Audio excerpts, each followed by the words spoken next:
the line. Easy, sleep. Greetings. I'm George Boston Live to Get to Free Press, YouTube, Boston, G.B.R. I've been doing this type of work since 1975, and today I kicked myself in Midtown in Atlanta. Now I know y'all asking what in the hell am I doing up here, right? I'm gonna let Mr. John H. Robinson explain it to you. After all, he the one told me to turn the mic on. Let's turn to him. My beautiful brother, he got me in trouble years ago there in Valdosta when I was on WJM radio station, made me picked up a little camera, and I've been operating it ever since. How you doing there, John? I'm doing just great. Yes. Give us your name and tell us what's on your agenda for today and why I'm up here at this building with you today. All right. My name's John Henry Robinson, and I reside at 3227 Sangeline Circle, Lake Park, Georgia.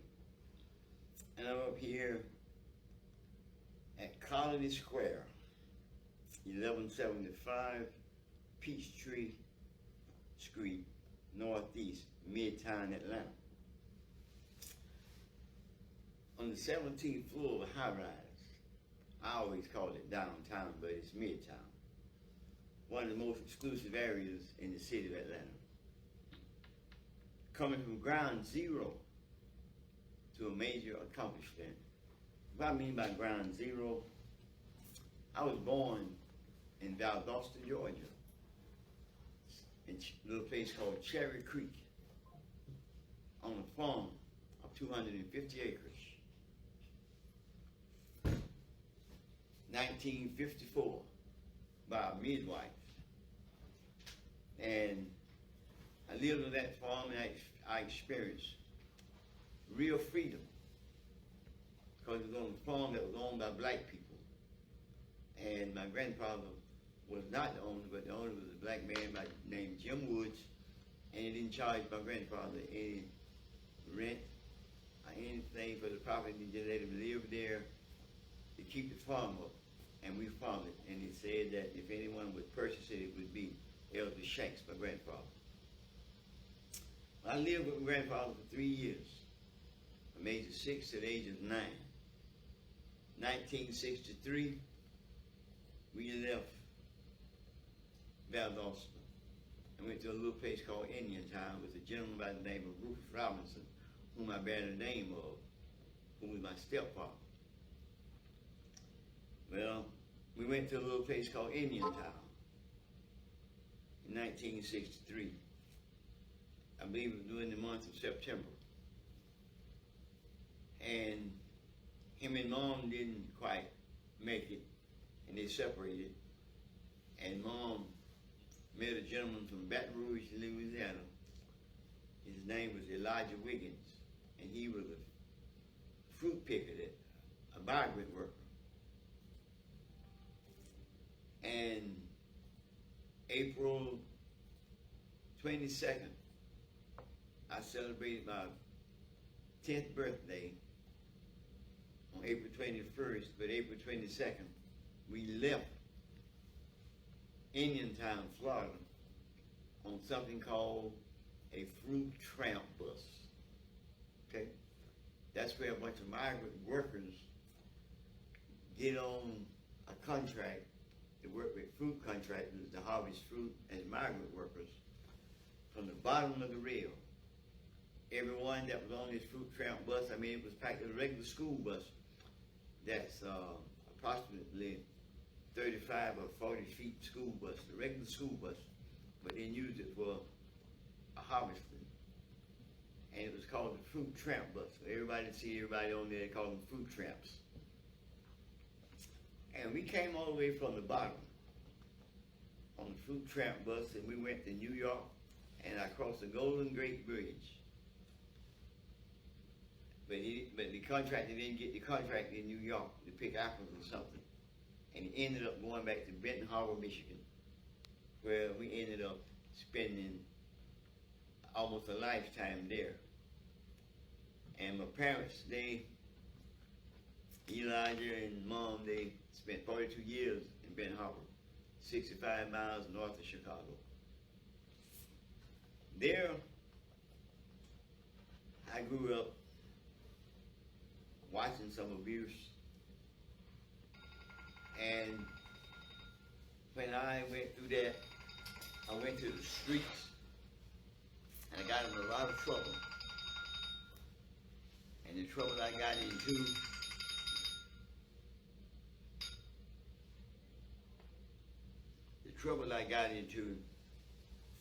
I couldn't get out of it. A black man by the name of David Mullins come and got me out of jail and put me in a pioneer school, which wasn't a boys' home, but it just didn't have no girls attending school, and we couldn't go home.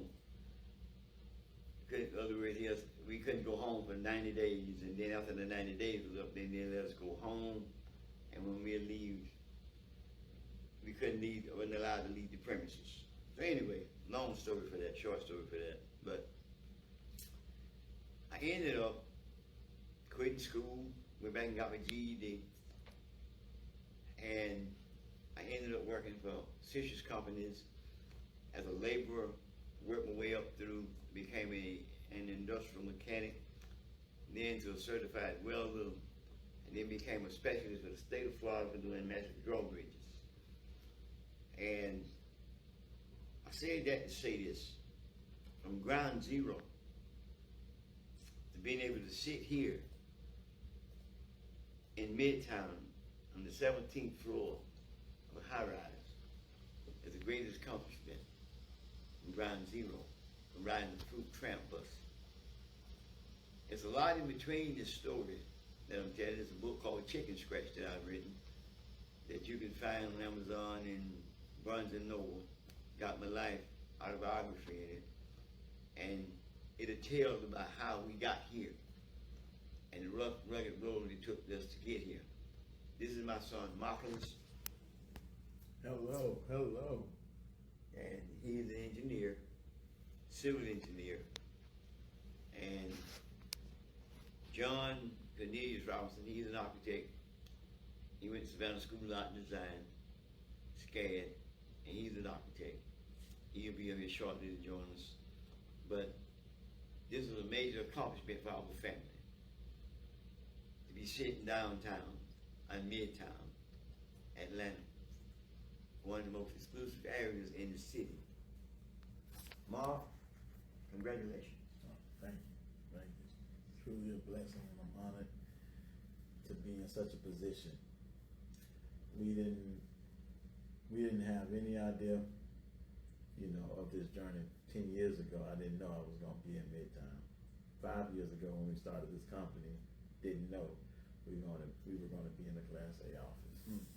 So, but through perseverance and a whole lot of knocking on doors, and just being able to endure everything that the Lord put in front of us, we was able to reap the benefit of it. And I pray for more prosperous days ahead for our company and for the employees that we have here, and that growth just continually be linear in a way that it don't allow us to miss out on what life has, and it allows us to be able to provide and enhance the lives of others. Marcus Robinson, why did you leave your old location to move up here? What inspired you to come up here? Did you outgrow that, or you just wanted to move up? Our other location currently is at capacity, and I've leased more space within that space. But I was riding with with an architect, going to do a site visit, a project that we had in North Carolina, and I was listening at his story, and I asked him what was the turning point for them during COVID, and he told me, he's like, the best decision that we could have made was getting into a Class A office. He said, man, that changed the perspective of our clients. Our clients, when they would come to our office, they would see the Mercedes-Benz Stadium, they would see the class, and it allowed us to be able to go after different contracts. He said, man, your office presence is your representation, and we use it as a brand. I'm like, man, that's pretty awesome. I I said, man, I wouldn't mind sharing the space. If y'all got enough space in y'all office, let me sublease from y'all. He's like, brother, I would, but we growing. We growing too fast and we don't have no room. He said, but I'll get you in touch with my broker and then tell him that that you want to find a Class A office. So when we found it, we got in touch with the broker, and the broker also told us, like, listen, the Class A office would absolutely change your appearance. It would give you a presence that would set you apart from everybody else. And man, once we got in here, it really did. It has done that. Like we've generated work since just having this office address. We've generated work. This particular building has 13 other architectural firms in it, and they wouldn't have even entertained a conversation with us if we wasn't in this building. But by the grace of God, I'm able to get on the elevator, and the principals or the partners or the CEOs of the architectural firm just so happened got to take the same elevator. So I sparked a conversation, and then we start building a relationship. We go out and have lunch, and then they'll give me a project. So it's once we took that jump, we came in and we were able to find this place at a nice, reasonable rate. When we came in the actual space, it just felt right. Okay, I'm going to say a few words, then I want you to respond to this question.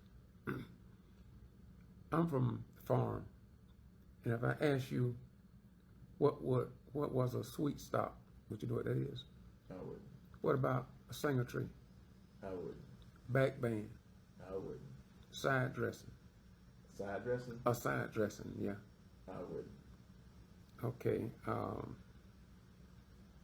Well, that's where I am in your engineering firm here. That's me. That's awesome. But you made a statement, so I want you to clarify for the people who may have came from a farm and know some things that you don't know. But what in the hell is a Class A? So Class A.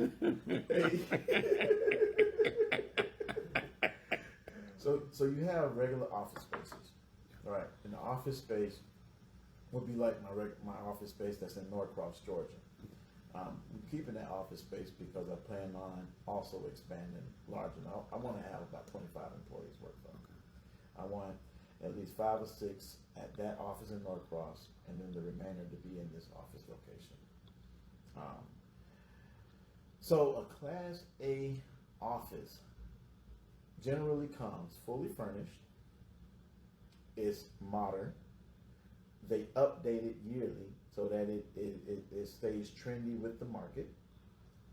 And it also offers a place for work, which is the office space, a place for play, a place to eat, and a place to work out.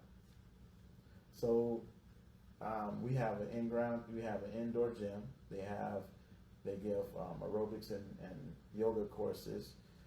They have a nightlife here where they have food trucks that come up, and then they'll have 20 or 20 to 50 of the renowned restaurants that have food trucks to come here and have celebrations. They do rooftop parties where they invite all of the tenants in this building to go up to the rooftop and have a social moment or networking. So when you get into a Class A office, it's like you're going into a luxurious lawyer's office, right? Thank you very much. That's very educational. So you got anything else you want to say? But I got a closing question I want to ask you. Well, what's the closing question? My closing question is this.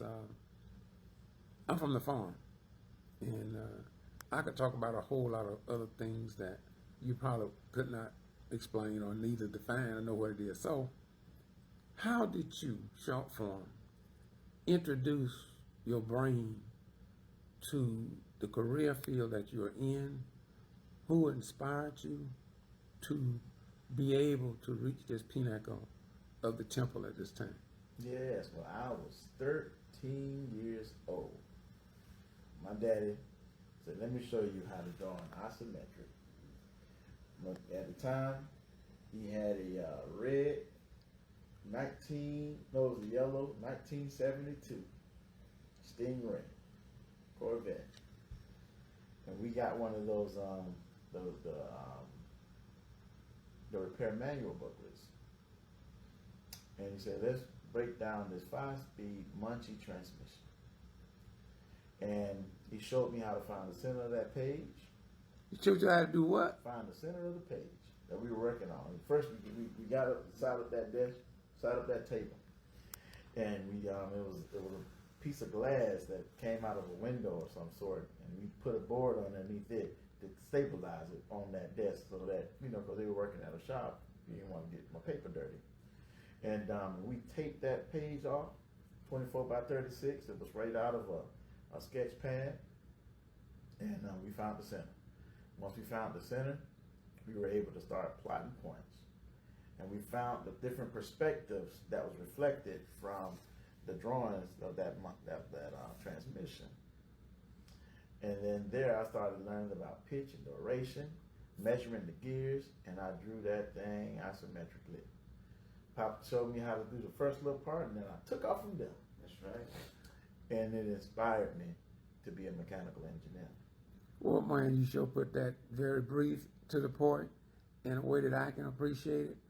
And I just hope that other children will come into the knowledge of what you just explained, because Yes. a lot of young people do not have, they're clueless. They're clueless. And so you were blessed, and your dad was blessed by being able to give you that center point.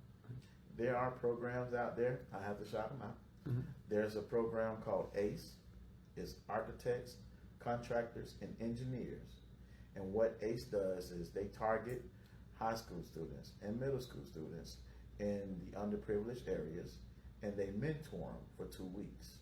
Introducing them, we would go out and we would give presentations as to, who we are, what we do, and give them real life examples, and get with them one-on-one and build models, and trying to inspire them and educate them on knowing, what structural engineers do, what architects do, and what contractors do. There's another program called Spike Studios. That was started by another architect, an older architectural firm here in Atlanta, and they do the same exact thing. Their program lasts about 2 weeks. And then you have another organization that we're a part of called NOMA. And NOMA is the National Organization of Minority Architects. And what they do is they have a thing called Project Pipeline. And during the summer, they host a summer camp. And it'll be either from 4 days to a week. And they'll have a space at Georgia Tech or Kennesaw University, but they will allow high school students that don't have any exposure to architects, engineers, or the AEC industry. They would give them a real live project to work on, and they would have to build a real live model. I volunteer at each of these organizations, and I sponsor each of these organizations. But the last one that I volunteered at, I was just blown out of the water at the level of creativity that these kids have. Okay.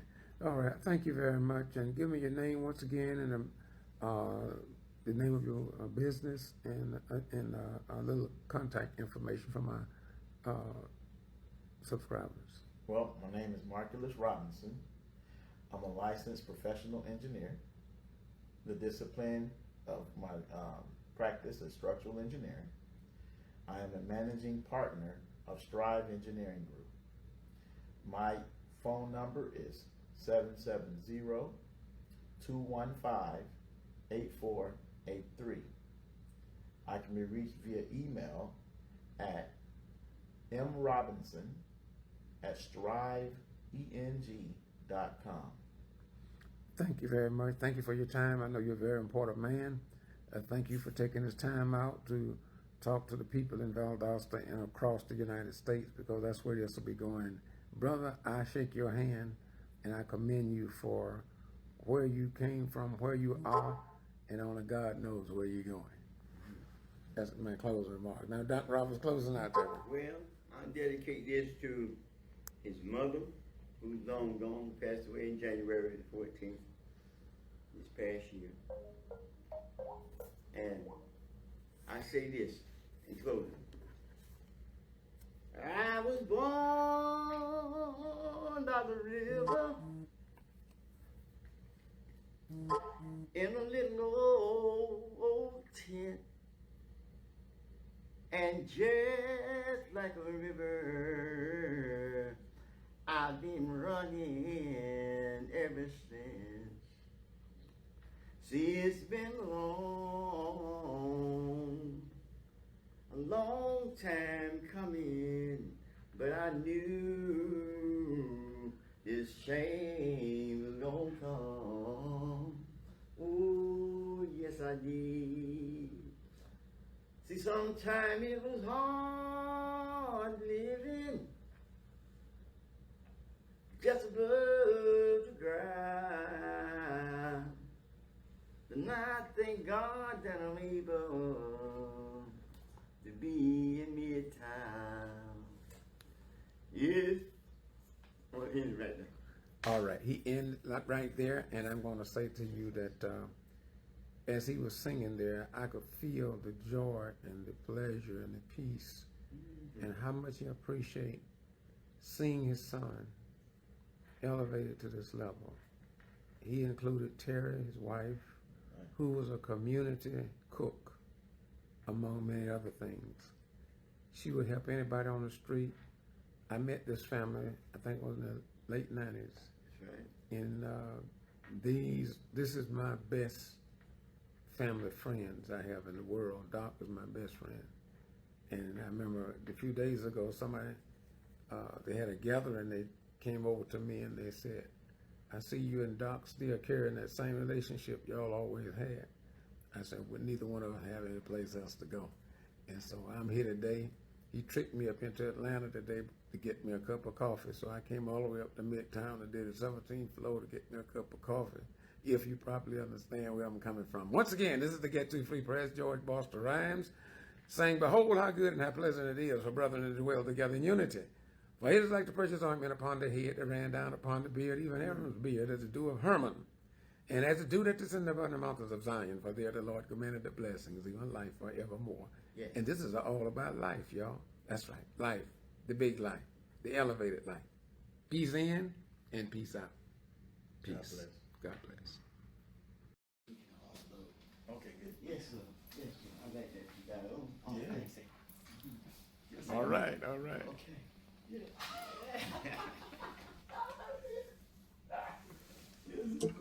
Okay, and Cole, so Andre is the representative, neither one of the, Wait till the next generation. Wait till the next generation. Wait till the next generation. That's what they've been saying, you Wait till the see. next generation. There you'll find your Wait till identity. the next generation. We're gonna be ready to take a Wait till stand the next generation. and take control of the life that's in your hands.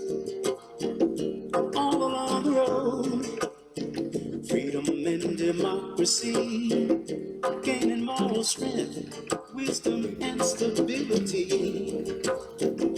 There's gonna be a victory for the common man, a vast awakening all across the land, all across the land. The next generation.